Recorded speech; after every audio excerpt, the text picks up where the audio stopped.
अब इसको समझ लेते हैं कि इजराइल का ऑपरेशन जबालिया आखिर है क्या, हुआ क्या। पहले आप ये देखिए, गाजा के जबालिया रिफ्यूजी कैंप पर बड़े हमले को अंजाम दिया गया। अस्पताल के पास घर पर विस्फोटक प्रहार हुआ और इस एयर स्ट्राइक में, इस हवाई बमबारी में 19 लोगों की मौत का दावा किया गया। टारगेट क्यों किया गया जबालिया को, यह समझिए। आईडीएफ की तरफ से कहा जा रहा है कि यहां पर छिपे हुए हमास के खूंखार लड़ाके। अब दावा किसका? फिलिस्तीन इस बात का दावा कर रहा है कि इजराइल ने इस बड़े हमले को अंजाम दिया। पहले कब हमला हुआ? 31 अक्टूबर और 1 नवंबर को भी पिछले हमले में 195 लोगों की मौत हो गई। और कुछ और बड़ी जानकारी, इंफॉर्मेशन है समीर आपके पास।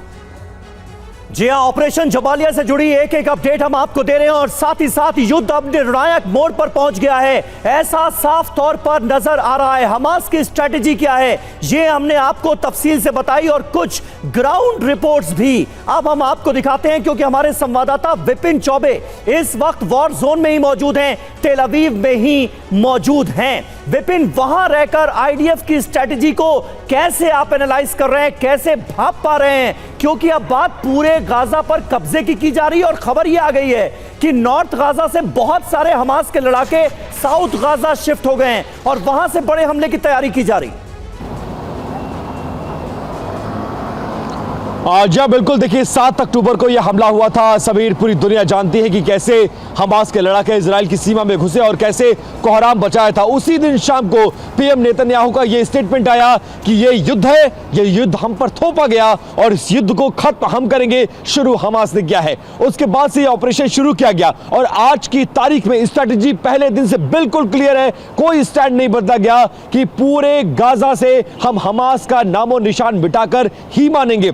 इसी स्ट्रैटेजी के तहत गाजा पट्टी को 2 हिस्सों में बांट दिया गया है और पूरी युद्ध आज की तारीख में नॉर्थ गाजा में सेंट्रिक हो गई है। दर्जनों ऐसे सेकंड और थर्ड लेवल के कमांडर्स हैं जो इस युद्ध में मारे जा चुके हैं। और इसके अलावा कल ये खबर आई कि एक बड़ा कमांडर इस पूरे मामले में जो इस पूरे हमले का करता धरता था, उसको भी घेर लिया गया है, इजरायली डिफेंस मिनिस्टर ने साफ कर दिया। इसके बाद ये युद्ध अब हमास की तरफ से नेतृत्व विहीन होती हुई नजर आ रही है। इसीलिए ये ग्राउंड रिपोर्ट पर हमें पता चल रहा है, ग्राउंड पर यह पता चल रहा है कि बहुत सारे ऐसे लड़ाके हैं जो घिर चुके हैं, जिन्हें यह लगता है कि अब बचना नामुमकिन है। इसीलिए वो नॉर्थ से शिफ्ट होकर साउथ में जा रहे हैं ताकि दोबारा से अपने आप को एक बार रीअरेंज किया जाए और हमले के लिए तैयार किया जाए।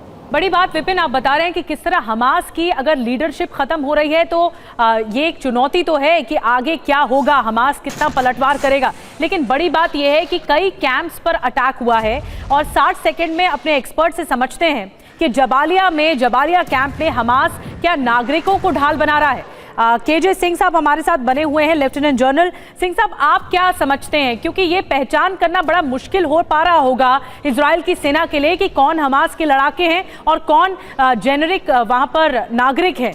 क्या जबालिया के माध्यम से ढाल बना रहा है हमास, नागरिकों को ढाल बना रहा है, आपको लगता है?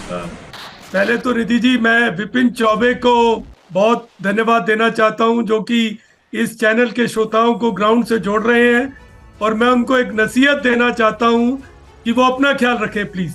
आप बचोगे तो हम सबको समझाओगे, तो अपना हेलमेट और दूसरी चीजों का इस्तेमाल जरूर करें और अपनी सावधानी का ध्यान दें।